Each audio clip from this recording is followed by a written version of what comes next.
Obviously a lot of stories this week. Joe Biden at the G7, the AUMF. I mean, I think, but we are now getting into the next 40 to 50 days, I think, are going to essentially define the legislative record of Joe Biden's term this year, this 4-year term. And it could be this 4-year term essentially ends legislatively, a year from January.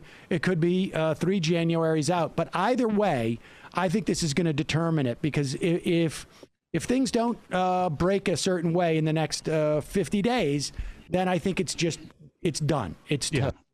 And so much of that is wrapped up in that audio that Li Fong and Ryan Grimm got at The Intercept and just to tell everybody, it is a Zoom call between Joe Manchin and members of No Labels. Joe Lieberman's on the call. Mm-hmm. And he started the organization, and there's a bunch of billionaires, and it's like Manchin has given his report essentially to these billionaires.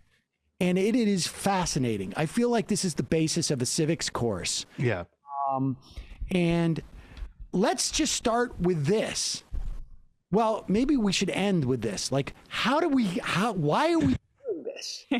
Right? Like start with just who was on the call that leaked this, if it's all billionaires and Joe Manchin's staff. Right. Yeah. I mean, Alex, start with that question, then we'll circle back around it after we talk about the substance, because for the life of me, I can't imagine. I mean, who would have leaked it? And it's important because it speaks to the agenda that is involved there and what people are afraid of. I mean, it could have been leaked by whatever intern had to set up Zoom for the ancient people on the call. And I don't know, I find it to be a really fascinating document because one very annoying thing you notice when you write about politics for a long time is that you can't get senators, for example, to explain themselves on anything. You can't get them. You can't get them to give an honest account of what they're thinking, what they want. Just about everything is platitudes or misdirection. And it's very funny that we get no sense of what Joe Manchin wants to accomplish, no sense of what his goals are from him until this moment when he's like laying it out to this group of billionaires that donate to both sides and have a really specific agenda in doing so. So they're the ones that he's like, look, here's what I actually want on electoral reform. I haven't been telling anyone this for months. I've just been stalling for time for no apparent reason. But like, here's what I would like. And I don't know why it took so long to get to that point. And I do know why he brought it to that audience first. All right. Will you do me a favor? Also, just put your camera down just a little bit, tilt it down just a little bit. So now, do you think, now he just released it the other day, like following the leak of this call. Do you think he released it because of the leaked call? Or do you think it was just that I can't release it until I give the heads up to the billionaires so they feel like they get the VIP seating, right? Like this is like, yeah.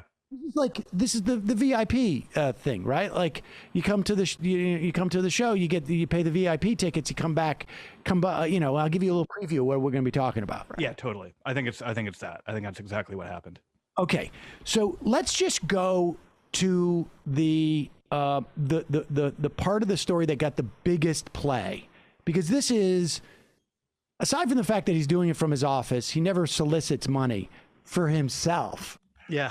This is fascinating. He is talking about Roy Blunt, and he is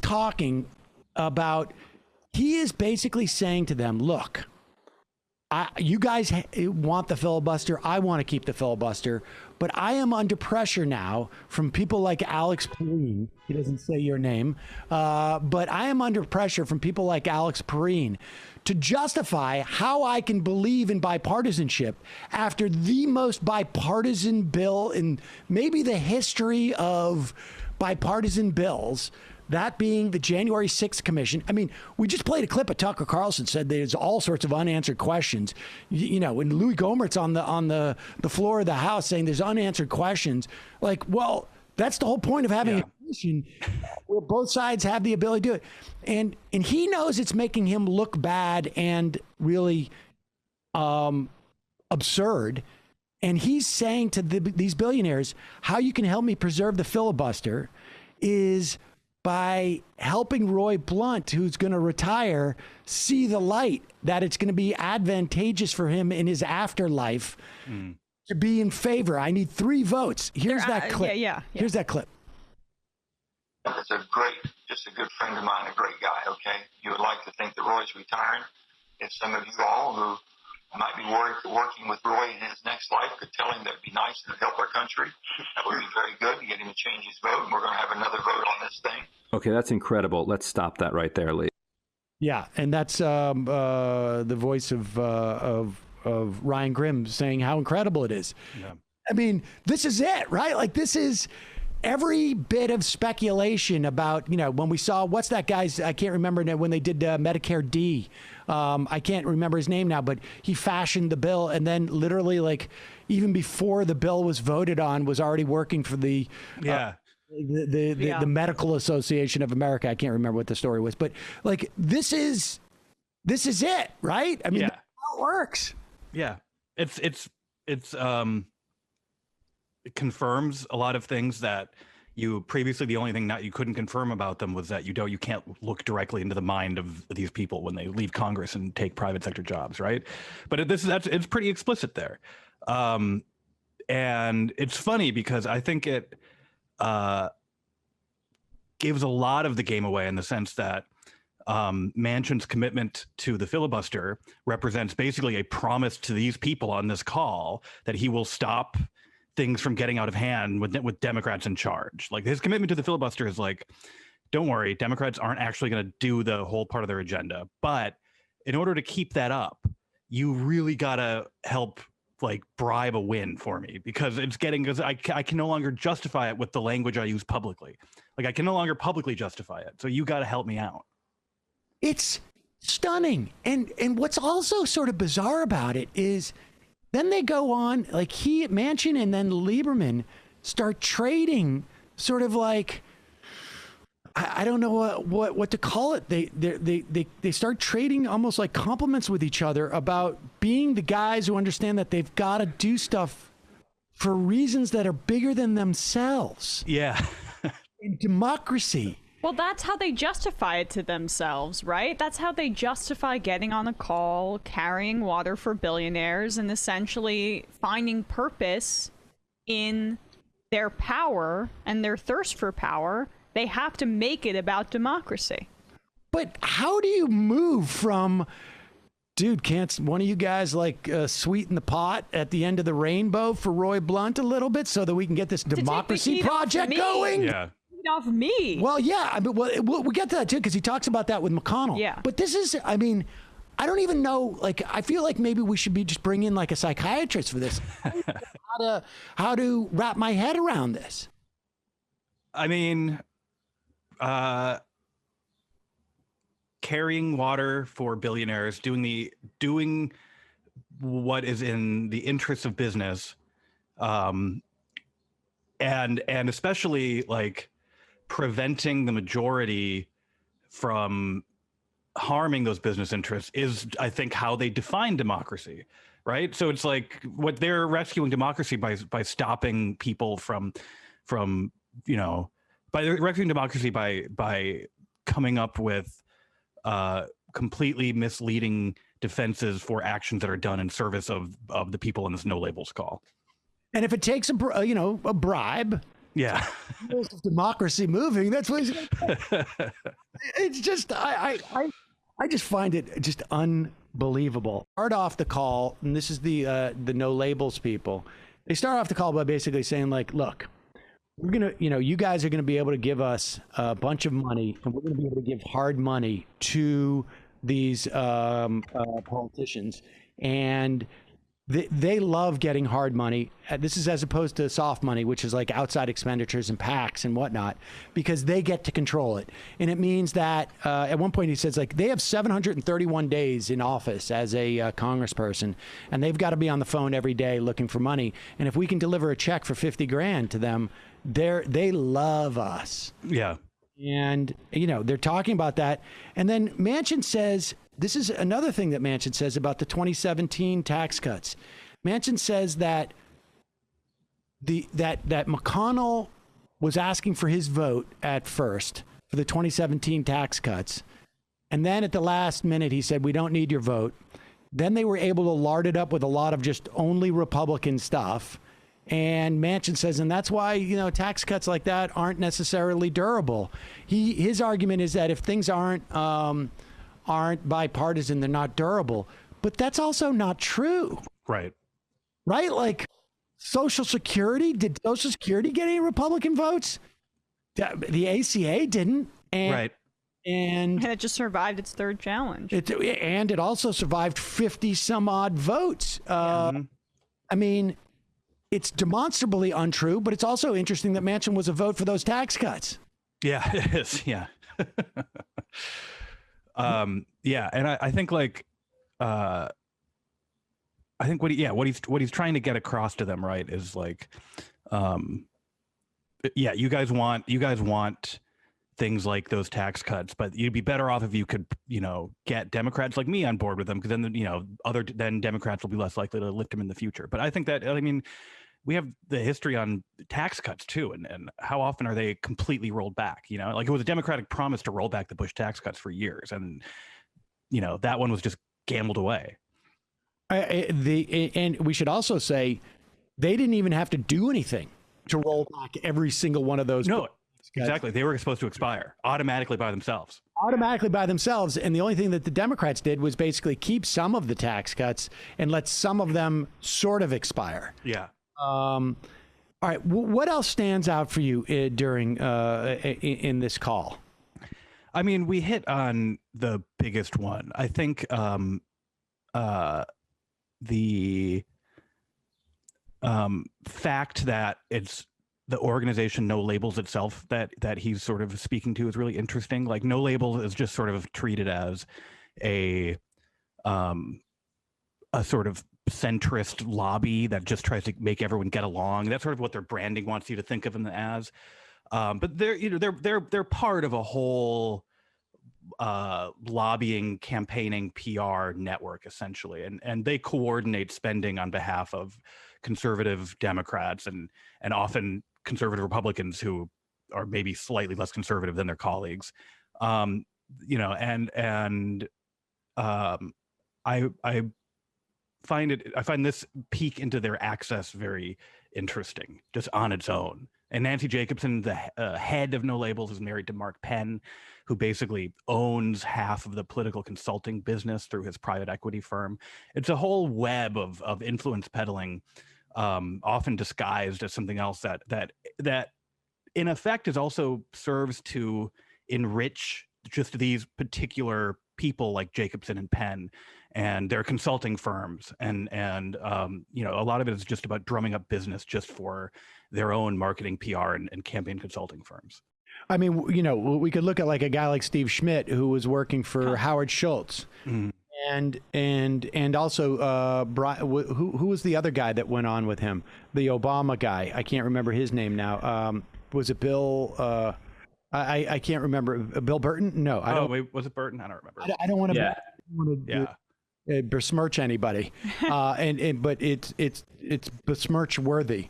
They were in it for millions of dollars, and if Schultz had stayed in, you know, throughout the time, they're looking at multi-million-dollar payday, and a lot of these people, their feeling is like, if I'm close to wealthy people, all I need to do is encourage them that they can have influence on politics. And I'm going to get paid, and whatever happens. I know that I'm going to get paid, and so that drives, I think, at least some of this. I mean, it's just so hard for me to conceive that you could be looking at this, have it be divorced from policy, and think you're helping America by bribing people. Right. No, I should say not even helping America, helping democracy. They don't even think that, though, Sam. I mean, that's just the window dressing, the incredible... They do try to convince themselves of it in the moment, though, right? I mean, Alex, I'm curious if you agree with me here. But really, it's just like kind of the language with which they address the objectives that they need to attain, because it's sanitized. It's almost just like the way corporations speak about, synergy and working together. It's just a very specific language for this exact kind of industry. I think that's definitely true in terms of just the language that they reflexively adopt. Like, this is just the language that they use. I do think that, outside of a few exceptions, most people in politics don't want to conceive of themselves as cartoonish villains. Pardon me. And so I think, actually, here's another notable thing I remember from reading about the call, is that you had a Democrat on the call who was, I think, on the board of an energy company or a utility company, and who was like Joe Manchin, thank you for not for trying to stop the government from directly subsidizing electric vehicles. Like, thank you, because the private sector can take care of themselves. And I think the ideology there is like motivated by material concerns, in the sense that Democrat wants to get rich through the private sector, and then also like tells himself that is the best way for this to get done.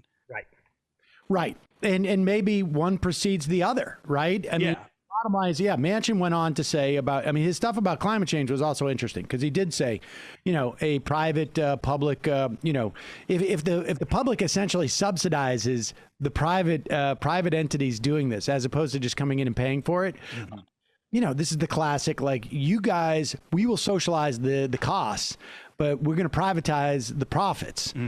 And so you guys will be able to monetize the hell out of whatever investment we put in. That's good. And then he goes on and says, like, look, Asia's really the one who's creating climate change. We've cut back quite a bit. The best thing we can do is develop clean coal technology so that we can export it to these Asian countries, because they're not interested in developing this type of technology. I mean, I guess it's a rationale. I mean, and it just ones that helps everybody. He doesn't feel the urgency, I guess, of climate change, that like we need to do both. Like, we can develop the technology, but let's also shut down our coal-fired power plants. But that gives you a sense of like why he wants to cut the electric vehicles out of the equation. Infrastructure is because he wants it to be something that people can, the private sector can profit off of. But the problem is that the problem with that too is that that's an incredibly inefficient way of rolling this out. Oh yeah, of course. I mean, that's the thing. Yeah, I mean, that's the thing about modern. Like, this is an ancient contradiction in that sort of neoliberal approach to government policy, is that it's always more wasteful. Public-private partnerships are always more wasteful, and the proponents of them happen to be the exact same people who fulminate about government waste. But this is just how these things work, right? Because like the private sector's profit has to come from somewhere. And I mean, look, you can look at the inefficiency in the way that like we're still paying for it. The various different subways in New York City. Use the subway from one line to another line because they were separate entities, and they so you've got to buy different types of cars. You got to buy different types of situations. It is and we could have a situation like, even like if anybody who's lived in a rural area knows that there are wide swaths of places where the cable company that has been given a monopoly and also massive potential for loans. Even back like in the 2008 stimulus, there was big loan program for cable companies to expand. And they just decided, you know what, we don't have enough profit to be made. So even with the subsidizing, we like 100x on our return. And He's only going to give us 5x, so forget it. We're just not doing it. Just give us the shareholder value that we want for my stock options to go up, and that's my compensation. I mean, it's horribly inefficient way of doing it. Yeah, right. And I think on the call, Manchin said about subsidizing electric vehicles, and charging stations. He was like, we're not going to. He's like, we don't want to build charging stations. He doesn't think the federal government should. He was like, no one. The government didn't subsidize gas stations for the Model T. It's like someone paved this country, though. Like someone went to the work of putting all the roads down.